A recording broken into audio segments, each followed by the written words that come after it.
Hello, Hi, I'm Cody. I'm Ruth. This is our OPL final project. Yay! Okay, We designed the thing in Erlang we did. because that's what we chose. Oh. Okay, so Erlang was developed in 1986 by Joe Armstrong, Robert Verding, and Mike Williams for Ericsson Labs. It wasn't released as open source until 1998. It was originally a private language for the Ericsson Labs company. It was designed to improve telephone communications, and it was originally implemented in Prolog. It's now implemented in C through the Beam virtual machine and compiler because Prolog was too slow. Yeah, if you're familiar with Prolog, it does that backtracking stuff. It just took too long. 40 times too slow. It's an accurate number, strangely. Yeah. Yeah. So we built Erlang. Similar to Prolog, Erlang's got atoms, variables, numbers, lists, that sort of stuff, but it's got tuples too. Those are helpful. What makes Erlang so much faster than Prolog is that it uses concurrent processes. So instead of everything just running on one thread, it runs each process kind of on a different thread. But I don't know what but. I don't know. So it can run all of them at the same time. Yeah. Which makes it a lot faster. A lot faster. It also follows the share nothing principle, so all data in a program is copied between all of the processes. Yeah.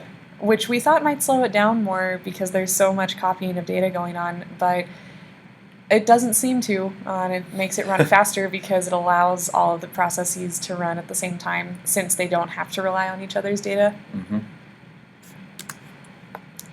So what we decided to do for our project is do a simple physics solver.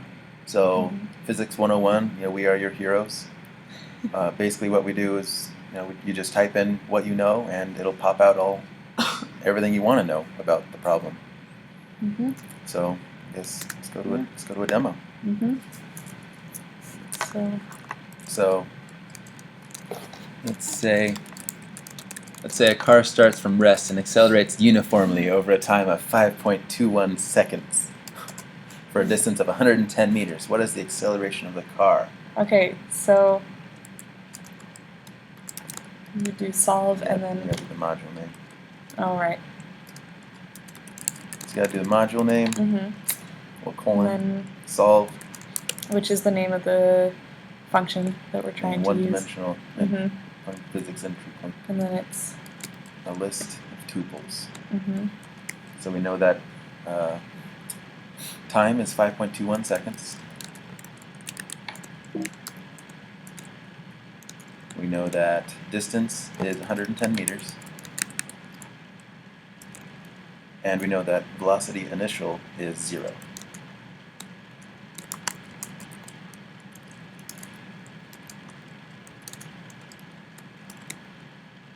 And that's all we know? That is all we know. So we're going to only close need it 3 up? data points, yep. So it tells us that acceleration was 8.1 meters per second, and velocity final was 1,146 meters per second. And checking our answer, 8.10. That is correct. Great. Yeah. Okay. So you want to do a circular one as well? Sure. Okay. So again, physics solver, which is the module. Yeah. Circular, which is the function that's going to solve all of our circular equations. Yep. And it's also going to take a list of tuples. Yep. So we got the tallest Ferris wheel is in Singapore, 42 stories high, holds 780 passengers. And this diameter is 150 meters, so that tells us that our radius is 75. Let's type that in. And it takes approximately 30 minutes to make a full circle. So we'll say time is, just do 30 times 60 in seconds. There you go. It's that nice and easy. And all we need is the 2 data points. It says, determine the speed of the riders in meters per second. And the answer is 0.26. Looks like they calculated it correctly. Awesome. So there you go. Yeah. That's how easy it is to solve physics now. Yeah. Yeah. At least those 2 problems. Yeah. Okay. So some design highlights for our program is that they're separated by type of the equation. So we have the the solve, which solves the one-dimensional Mhm. physics issues, and circular, which solves the circular physics problems. Mm-hmm. We also have a section for conversions that we didn't show in our demo, but you can convert from most of your basic units to other basic units. So Any distance seconds just to to hours, meters, any yeah. time into seconds. Yeah. Yeah. We Yeah. try, it just converts everything to basic SI. Mm-hmm. SI stuff. Yeah. And then we also, as we showed in the demo, used a single entry point for all of our one-dimensional problems and a separate single entry point for all of our circular problems.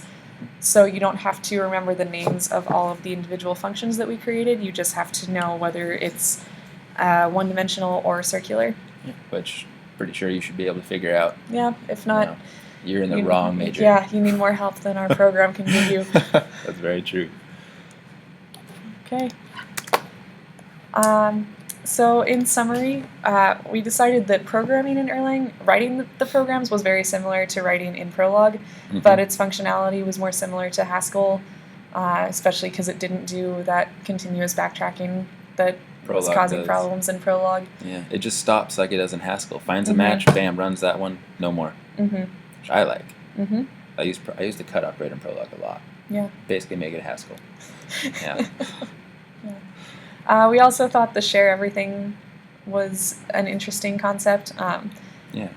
And as we mentioned earlier, thought it would make the language a lot more slow than it actually is.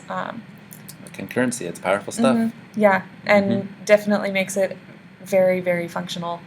And that even the data that is sort of the same between different processes is not going to be carried over from one process to another. Any questions? No. Oh, I guess our viewers can't really ask those Yeah. anyway. Yeah. Well, I think that's that it. sucks for them. All right. Hopefully you don't have any questions. Yep. Thanks, guys. Yeah. Bye.